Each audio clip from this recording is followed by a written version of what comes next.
Okay, I'm going to do a quick wrap-up now on satire and novel to go along with the two videos you just watched with those two works that you got off of Sakai. So please now get them open now on your computer so that you're ready to review them with me. These are the works of Xenophon, the Greek author, and Horace, the Roman author, and each one is an example of these genres, novel and satire. Okay, let me begin with the Xenophon work, which is the one that's an example of novel. Xenophon was an Athenian author originally from the 5th and 4th centuries BC, so the 400s, 300s BC. He was eventually exiled from Athens and ended up actually living down in Sparta and in the Peloponnesus area for where he retired for the remainder of his life. And he wrote many different kinds of works, some of which were didactic works on horsemanship. One of the most famous one is called Anabasis, which is the detailing of the Greek army that went over into Persia. I should say it this way. Here we go, Persia, in order to assist a rebellion that the brother of the Persian king was trying to lead against the actual Persian king. It didn't go well. The Greeks got stranded over there, and then Xenophon ended up receiving a divine vision saying that he was going to be the leader to bring the Greeks out of Persia. And so that's depicted for us in 7 very dramatic works called the Anabasis. It's really one of the most impressive adventure stories that we have from the ancient Greek world. So he's very well known for that work. He wrote Hellenica, which is the continuation of the history of Thucydides on the Peloponnesian War. He finished out to the end of the war, which was 404 BC, and then continued on down into the first half of the 4th century BC. And then Xenophon wrote this work that we're now discussing called the Chiropaideia, of which I gave you the first few chapters. Chiropaideia, or The Education of Greece, is an 8-book long piece of historical fiction. Apparently Xenophon wrote it really well because Marcus Tullius Cicero has a surviving letter to his brother Quintus from 1st century BC Rome, in which Quintus apparently had told Marcus that he read this work, the Chiropaideia, and really liked it and thought it was quite an impressive piece of history. And Cicero wrote back to him saying, "No, brother dear, it's not actually history, it's actually fiction, even though it is based on an historical figure, Cyrus the Great." So apparently Xenophon was successful in fooling a noted Roman literary critic that he wrote a truthful piece of work about this particular king from the Persians. So Cyrus the Great was in fact the renowned Persian king who expanded the Persian Empire in the 6th century BC, most notably 546 BC, when he conquered the Western Asian Minor city of Sardis, and thereby took over the Lydian and Phrygian empires at that point. So Cyrus, in fact, did have quite a bit of renown, and he had quite a few interesting stories about his background that are depicted for us by the Greek historian Herodotus. And other sources as well. So Xenophon drew this together into this fictional work explaining about the ideal qualities of a leader, and especially the kind of education that will help a leader to become ideal. And he uses the figure of Cyrus, all the various anecdotes obtaining about how Cyrus grew up in order to, and eventually became a king of the Persians, in order to demonstrate how proper education successfully brought him to the point of being one of the most successful kings in Persian history. As such, Cyrus himself was enormously successful, but his successors, his 2 sons, ended up wrecking things after Cyrus's death in the 520s and 510s BC.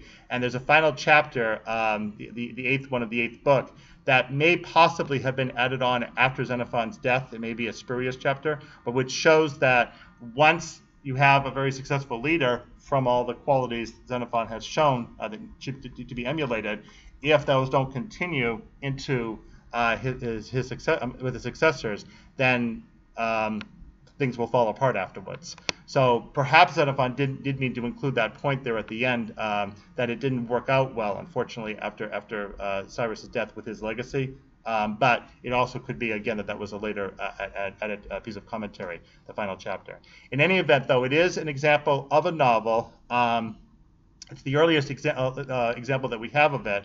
The reason why we don't put it in the same category as novel as we talked about in the previous video is that it's not one of these love-based ones. Instead, it's more kind of a didactic prose work demonstrating the way that one should in fact be raised to become a great leader, using this sort of fictionalized example of Cyrus to explain how one eventually becomes a great leader. So it's a little bit different from the typical love-based novel that with the young man chasing after the young woman type of thing that we talked about in the previous video, and which also, as we know now, also shows up a lot in Greek New Comedy and Roman Comedy. Okay, so that's Xenophon. Now the work by Horace, the one called the Satire, which is book 1, number 9 of the Satire, is a really very funny satire about an incident that apparently happened with Horace because of his close connection, along with Virgil, to Augustus's patron of the arts, whose name was Maecenas. Horace and Virgil were essentially poet laureates under Emperor Augustus, and Maecenas was the patron helping them out, essentially. So Horace was strolling along the Appian Way one day and got essentially ambushed by this guy who wants him to get introduced to this guy Maecenas, the one who's the patron of the arts. And so he basically attaches himself onto Horace really obnoxiously, and Horace tries to find out all sorts of excuses to get rid of him because he is being obnoxious, such as, I have to go visit some relatives. They are way across the Tiber River, a long way away. It's a long walk. You don't really want to come with me. Oh no, I have nothing else to do. I'm definitely going to come with you. And Horace is like, oh drat. So Horace doesn't get rid of him that way, and so the guy just prattles on with all sorts of nonsense. Then it comes up that the guy is actually the defendant in a lawsuit. And Horace tries to get rid of him that way when they pass the basilica, the courthouse, but he refuses to go away that way. Then Horace encounters a friend, and he tries to get the friend to with an excuse that they had some business they wanted to discuss. He tries to say, "You had something that we had to talk about in private, didn't you?" "Oh no, we're not going to talk about that now. It's Friday afternoon. Do you really want to offend the Jews?" And so he skips away, knowing perfectly well what Horace was trying to do, and Horace is probably going to strangle him later. But anyway, finally, Horace gets saved from this hanger-on, this parasitic type, because Horace encounters the plaintiff in the case who tracks them down and wants to haul off the defendant off to court at last.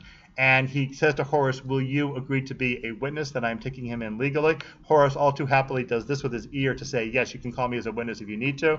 And they finally apprehend the guy, and Horace's final work is, "Sic me servavit Apollo." Thus Apollo saved me. And at last, Horace was saved. So that is a poetic work. That is in the epic meter, as we talked about in the first video of this little series. It's an example of just a random personal topic that Horace found quite amusing to describe to his audience, and maybe was very glad to have in his past. But it shows how you can just simply talk about whatever random topics you like, and you can make commentaries about the society that you're in that won't offend anybody. So here, it's the basic fact that we have this guy, maybe he was some kind of a poet that wanted to have some kind of advancement, and he wanted to meet the right people and sort of schmooze with them, or perhaps whatever. So he was trying to get introduced, to climb the social ladder to Horace's guy Maecenas, and Horace managed eventually to find a way to get him to go away, as any pest would be. Okay, so I hope that you have enjoyed, even though it was quite lengthy, this entire series in this session, introducing you to Menander, the new comedy poet from the Greeks, and then to Terence, the first of our two authors for Roman comedy, and then finally this overview of satire and novel. Okay, so when we turn to our next session, we're going to be going into our next video day. It's our last video day of the course, and thereafter we will be looking at our final author of the course and our second Roman author, and that is Plautus. Okay, so we'll see you next session and next video.